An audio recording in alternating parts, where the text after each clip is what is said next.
Expenditure is questioned, no rumor is printed, no secret is revealed. It conducts the Cold War in short, with a wartime discipline no democracy would ever hope or wish to match. Nevertheless, every democracy recognizes the necessary restraints of national security.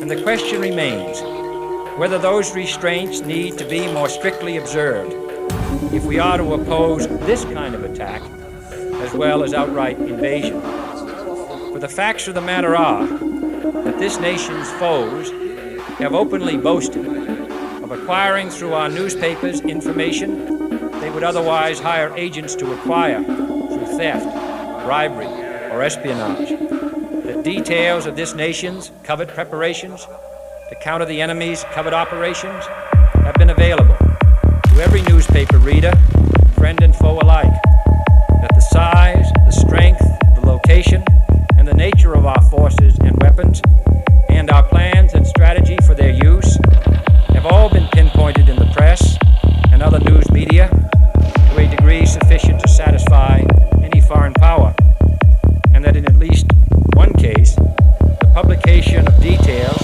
concerning a secret mechanism whereby satellites were followed required its alteration at the expense of considerable time and money. The newspapers which printed these stories were loyal, patriotic, responsible, and well-meaning. Had we been engaged in open warfare, they undoubtedly would not have published such items. But in the absence of open warfare, they recognized only the tests of journalism, and not the tests of national security. And my question tonight is whether additional tests should not now be adopted. That question is for you alone to answer. No public official should answer it for you. No governmental plan should impose its restraints against your will. But I would be failing in my duty to the nation, considering all of the responsibilities that we now bear and all of the means at hand to meet those responsibilities, if I did not commend this problem to your attention and urge its thoughtful consideration. On many earlier occasions I have said, and your newspapers have constantly said, that these are times that appeal to every citizen's sense of sacrifice and self-discipline. They call out to every citizen to weigh his rights and comforts against his obligations to the common good. I cannot now believe that those citizens who serve in the newspaper business consider themselves exempt from that appeal. I have no intention of establishing a new office of war information to govern the flow of news. I am not suggesting any new forms of censorship or new types of security classifications. I have no easy answer to the dilemma that I have posed and would not seek to impose it if I had one. But I am asking the members of the newspaper profession and the industry in this country to re-examine their own responsibilities, to consider the degree and the nature of the present danger, and to heed the duty of self-restraint, which that danger imposes upon us all. Every newspaper now asks itself, with respect to every story, is it news? All I suggest is that you add the question, is it in the interest of national security? And I hope that every group in America, unions and businessmen and public officials at every level, will ask the same question of their endeavors and subject their actions to this same exacting test. Should the press of America consider and recommend the voluntary assumption of specific new steps or machinery, I can assure you that we will cooperate wholeheartedly with those recommendations. Perhaps there will be no recommendations. Perhaps there is no answer to the dilemma faced by a free and open society in a cold and secret war. In times of peace, any discussion of this subject and any action that results are both painful and without precedent. But this is a time of peace and peril which knows no precedent in history. It is the unprecedented nature of this challenge that also gives rise to your second obligation, an obligation which I share.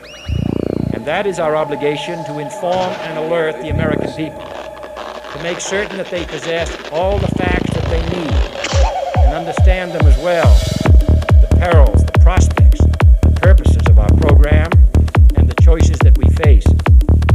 No president should fear public scrutiny of his program, for from that scrutiny comes understanding, and from that understanding comes support or opposition, and both are necessary. I am not asking your newspapers to support an administration, but I am asking your help in the tremendous task of informing and alerting the American people. For I have complete confidence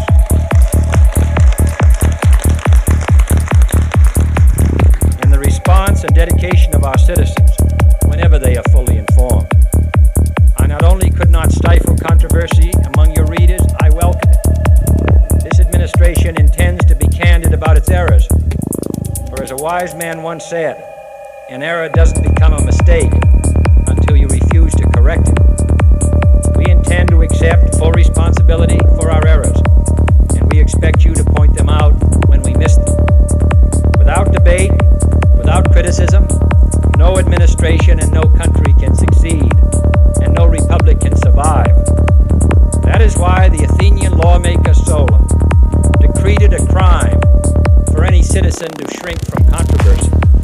And that is why our press was protected by the First Amendment, the only business in America specifically protected by the Constitution, not primarily to amuse and entertain, not to emphasize the trivial and the sentimental, not to simply give the public what it wants, but to inform, to arouse, to reflect, to state our dangers and our opportunities, to indicate our crises and our choices, to lead, mold, educate, and sometimes even anger public opinion.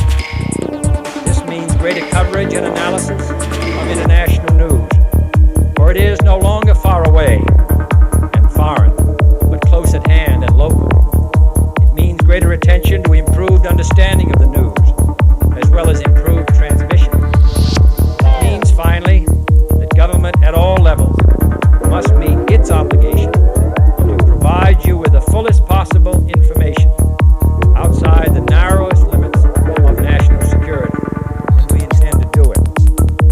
It was early in the 17th century that Francis Bacon remarked on three recent inventions already transforming the world: the compass, gunpowder, and the printing press. Now the links between the nations, first forged by the compass, have made us all citizens of the world, the hopes and threats of one becoming the hopes and threats of us all.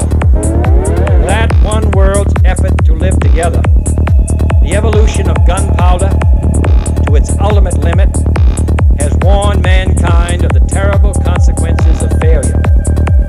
So it is to the printing press, to the recorder of man's deeds, the keeper of his conscience, the courier of his news, that we look for strength and assistance, confident that with your help, man will be what he was born to be, free and independent.